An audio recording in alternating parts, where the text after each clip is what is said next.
And what was lovely, and again, it almost kind of mirrors your situation.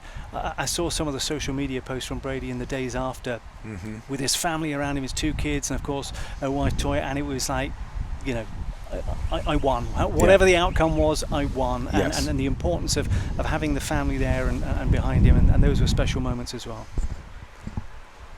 So Brady's shooting the flag bow. He was shooting in Paris. He shot strong this week. He is the national champion. And he opens with an X. There's no settling in then for Brady Ellison. No. Nick is no slouch. Nick is an excellent competitor, excellent archer, as shown by his ranking, but also his match wins to get to where he's at here. Brady didn't have it all his own way through eliminations. He was 3-1 down at the quarter-final stage to Jack Williams after 2 ends. He rallied and came back to beat his teammate 7-3 before getting through 6-0 in the semi-finals. Venu Gunavakan would go on to take bronze, defeating one of his Texas A&M teammates, Alex Gilliam. There's a high left or high right 7, it looks like, from Nick. He may not have the win quite figured out yet. Looks like Brady does, though. He's got 2 liner X's, and now he just finishes it off for a 30.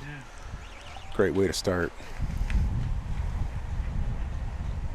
And it's amazing, actually, when you step away from the competition field, which has been kind of dismantled around us, and you step into this arena. You've got the banners and you've got the cameras and you've got a bit of a crowd. For those that are not used to, and obviously these 2 guys are, there can be that little settling in process, can't there? Yeah, I mean, every time you get to do it just builds on that experience, but those first few times are definitely it's a different experience. And so the best you can do to that point is visualize it and maybe watch other matches and try and build in your head what it's going to look like and feel like. But it definitely, that very first time, there's really no way to duplicate that. We'd like to thank our event sponsors, Chinook Seedery, a Texas-based company boasting quality ingredients, 8 unique flavors, and the best seeds ever. Chinook Seedery, thank you so much for your generosity and for supporting the 140th edition of the USA Archery Target Nationals and US Open.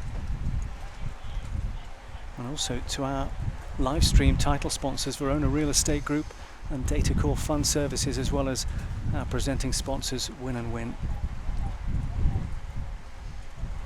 Huge that we can bring these big moments, grow the sport, grow the interest, and certainly around the Olympics and Paralympics, and with LA in 2028. You going for number 6? Put you on the spot. Everyone wants to know, right? This is what I've been saying, and I really am sticking to this. I'm taking 2 years away minimum, probably 3, from Olympic recurve. I'll still shoot. Compound is on my radar, barebow is on my radar, but I need a break from Olympic recurve for a little bit. But I've not ruled out a showing at the trials for the LA Games. A cameo from Eric Bennett, is that what we're having? That just me showing up at the trials doesn't really mean anything, though. I mean, you still got to win it. We got up and coming archers and veteran archers that I'm sure will want to win that spot and represent the U.S. on home soil. So while that would definitely be a dream to win, or I mean make the team number 6 and represent the U.S., I'm realistic. I don't know that that's necessarily going to happen, but I haven't ruled it out. At least the attempt. Lots also said, of course, your connection with Brady as teacher and student. I mean, it's just a great symmetry that you guys have. He's gone to 5 Olympics. You're heading to 5 Paralympics. So let's be clear. Like, I wasn't in any way an archery teacher for him. I was his high school teacher, high school physics teacher. Yes, sorry, I should have clarified that. His high school teacher, not. There's not one thing he learned in archery that came from me, that's for sure. But our paths have absolutely been parallel to each other. It's been really cool. He was my physics student the year that he moved to Chula Vista to become an RA. And so that was in 07, and then 08 was when both of us made our first Olympic and Paralympic teams in Beijing. And so while I've watched him grow up in Arizona, I've seen him shoot and win and be Brady Ellison since he was 12. It's been awesome to just watch him grow into the man, the husband that he is, the competitor that he is, the medalist that he is, the example that he is to all these young archers out here. And so it's been fun to go on that journey with him. And part of that, this 5th games for me, is he's partially responsible for that. So after the Rio games, when I'm reevaluating what things look like, and I talked to him about a couple of options, and he was incredulous that I was considering quitting, and he was a big motivating factor in me to continue going. He pushed me and said, you want Paris, you know you're going to want Paris, and you should do it, and you're still shooting at a high level, so you should stay at it. And here you are. Here I am, yeah. And Brady Ellison takes the second set, 28-27. It was a close one that time. Nick definitely shooting much better on that end, but it wasn't quite enough. Well, they say that. No, I'm looking at the score. Oh, it's tied. Tied. Sure so enough. It must have been 27 apiece. So Brady's still in the lead with 3-1, but Nick with an answer there that says, I'm not out of it yet.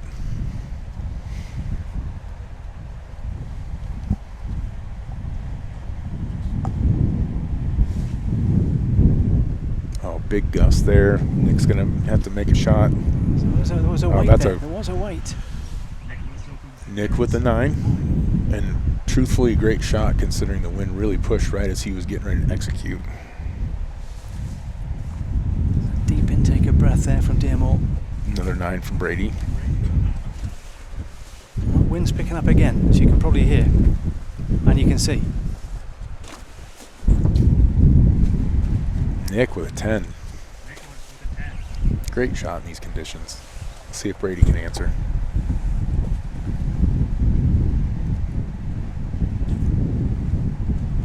Oh, that's a 10 liner. Probably going to have to be a judge call. It looks to me like it might be out, unfortunately, but let's hope for the positive there. Just to clarify, it's 28 apiece in the second end. Nick with a 9. So this end right now, Nick is sitting at 27. Based on potentially what Brady's line call could be, that 10, I think, seals it, regardless of the line call. So even if it gets called out as a 9, that's a 28. So Brady's going to take that one and go up 5-1. Just like with the match we mentioned with Casey, Brady's going to be in command now at 5-1 because this next 2 sets, all he needs is a tie to win. How much are you looking forward to the venue? Oh my gosh, I mean, anyone that watched those matches, what a gorgeous place. The resting place of Napoleon Bonaparte. I mean, just the history that you are Yeah, in. I mean, it's hard to comprehend to being in such a historically important place, but just the gorgeous beauty of it and watching that on TV and knowing that we get to be in that same venue, and that's huge honor, and it's going to be extremely fun to be there, to be a part of it, to experience it all. Very much looking forward to it, absolutely.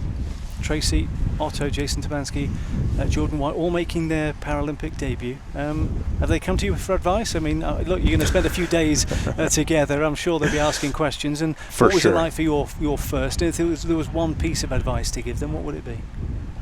I think probably the biggest advice I can give, and it's probably the hardest thing to do, is to understand that ultimately it's still just an archery tournament. It's in a great place. It's in a gorgeous place. It means a lot. The stakes are high. But if you think about that, then your chances of being successful are going to be much less. When you realize that it's just an archery tournament, you're still shooting the same target, and you're able to really internalize that, I think it gives you your best chance to be successful. So we're into the fourth end, 5-1 up. Brady Ellison, Nick Dearmore shooting to stay in the match. And it's a great opening statement there from Nick. He's got a 10.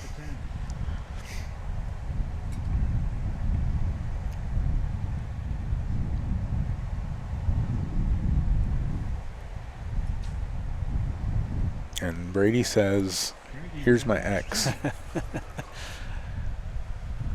Nick's a great shooter. I mean, he's accomplished so many things and is shot some great scores, and but Brady's just been in this position for so many times, and we'll see how he is, if he's able to close it out. But definitely that first arrow was a statement. So he's got a 9 on the second arrow.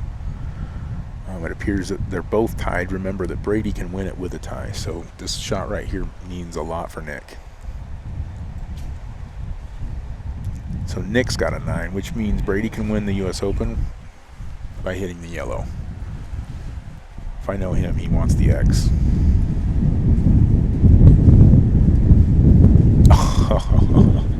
Huge gust right there as he's shooting, and he definitely got pushed out. It looks like it's a 8-9 liner. Based on what I can see, it looks like it might be out, which means he would have a 27 and Nick would have a 28. So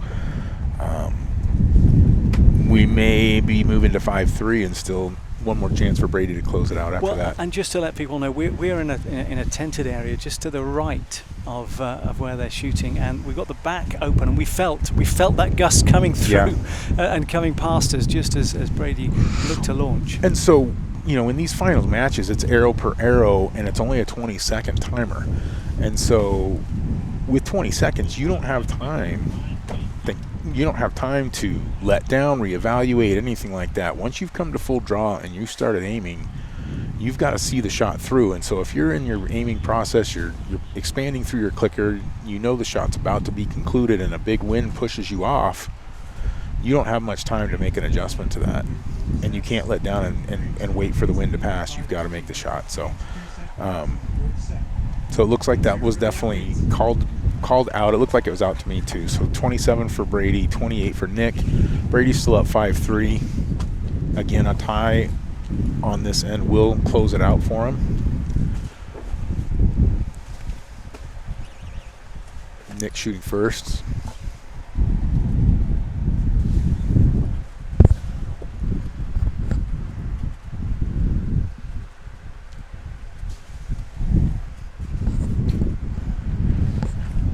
And Nick has a 8-9 liner.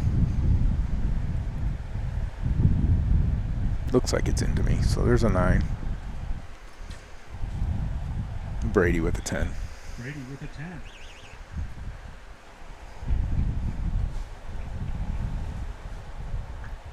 Dearmore with the hold. Took it down to 5 seconds last time. Not quite as long for that one. Had a pretty good lull in the wind there and was able to just make a good pace shot and get that in there. He's got shot a nice X. Brady with a 9. So we're in the exact same situation as the last end. They're tied.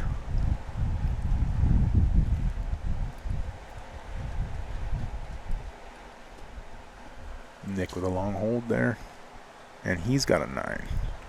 So again, here we are. Brady can finish it with a 9. We're just, he'll not want that gust again, will he? It's calmed down a little bit, so let's see what this looks like. He's let that go. And there it is. Pinwheel X. There we go. Little fist pump. And he wasn't hanging around either. No. He wasn't wanting another gust to come through at any time. Little fist pump. He happy with that victory, I'm sure. It'd be interesting to see what his comments are. And congratulations to Brady on his U.S. Open. Maybe you know the answer to this one too, Richard, or maybe you can ask him how many U.S. Opens this is for him. He'll know. Yeah. He'll know, will he? Yeah, I know. I suspect he will. Yeah. Well, we're going to ask him that question. And it was interesting from Casey. We've heard that she's been to so many and fallen short, but she made it through with victory in the recurve for Casey Caulfield, Olympic medalist, and Brady Ellison, a double Olympic medalist in Paris. We'll hear from him shortly.